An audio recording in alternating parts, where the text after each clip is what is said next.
Hello, my name is Ehsan Hemmat. I'm a choreographer, but my background is acting and theater.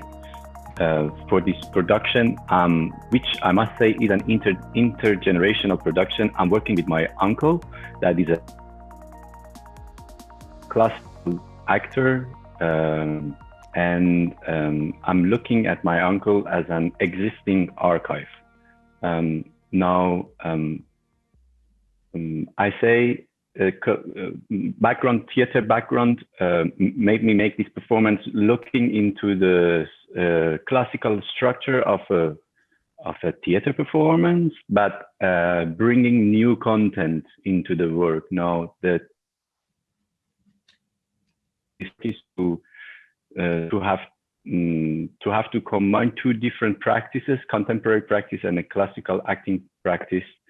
That is the aim for the piece, to facilitate the conversation between our generation, since it is a huge gap and somehow the understanding is missing. For the last scene of this production, I'm looking to intangible heritage. I have a conversation about with my uncle about the Iranian blackface Mubarak. Now, this basically the moment is about different ideas and different perspective point of views on this topic, and we all say how do we feel towards this character, so I'm also the only one from all the residence artists that has been to the residency in Tehran, and in the beginning of 2020, January 2020, and so we started the collaboration and the production. We had a brainstorming session where I understood that we have very different opinions and perspectives, and to be able to bring a debate and actually bring this to put it on the table, I had to travel to the south, where the Afro-Iranian community are located along the Persian Gulf, and I was curious to know about their feeling and their thoughts when they attend to such a performance, traditional performance, and they see this blackface character. In order to dance during the creation of the theater performance, have material to throw debate with my uncle and develop this scene. Of course, that is the very last scene of the performance. Now, because of the pandemic, everything switched. So what I'm presenting now is a selection actually of the interviews I gathered in the south, because we didn't get the chance to make the piece, but we will make it. That's a good part of it. It is now the first phase of creation is planned in January 2022 in Ghent.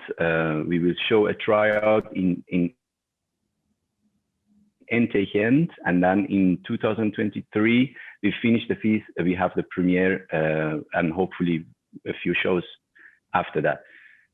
So what I'm now presenting here is not an individual research on the history of blackface. It is what was meant to illuminate, to bring awareness and basically material for the debate, material for making a piece and a scene of the piece. And it's a very, very, very, very sensitive topic.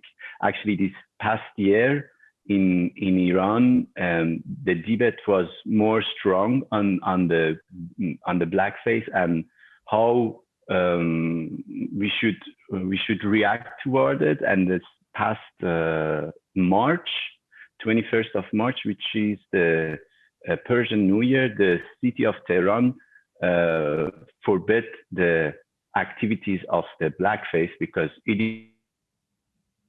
is still very active and very alive. They were allowed actually to continue, but they were not allowed to color, to paint their faces. So the clothes and the style and it's everything is the same. Now, during these three, some other I explored some other aspects of being in a close community, how that is to actually not be able to leave, not willing to leave their comfort zone. It is seriously problematic, but it's not my duty or to bring a solution. I just want to put up this the problems, different point of views in one thing. I was planning to show you a short part of the video, but because of the technical problem, I'm unfortunately not able to do that. Sorry about it. But that's, if you have time, you can then 36 video and watch it towards the end. It is an anthropologist that is running an institution in south of Iran and speaking about the history of Afro-Iranians in Iran. I'm very glad to be part of this. This was actually the kickoff of a bigger production for me that is still in developing, that was started in 2019. It will be completed in 2023. So I have the responsibility to adjust all what is happening and apply it to the production. And I'm looking forward to go to the studio, to have my colleagues being able to travel, come over, go to the studio and make the piece. Thank you very much. So what you did actually is you created an archive based on your research as a preparation for a future performance. So you did not kind of work with an existing archive. It's much more something that, as I said, you created. However, it was maybe in this case, it is better to speak about the role of collective memory, or more specifically, because I liked when you said that your uncle is an archive, that you kind of used him as an archive. So how would you still describe the concept of the living archive in relation to your artistic practice? So I'm indirectly looking at it. Like I'm using it. I'm using this archive, like you mentioned. I prepared an archive to prepare the debate and to develop this scene.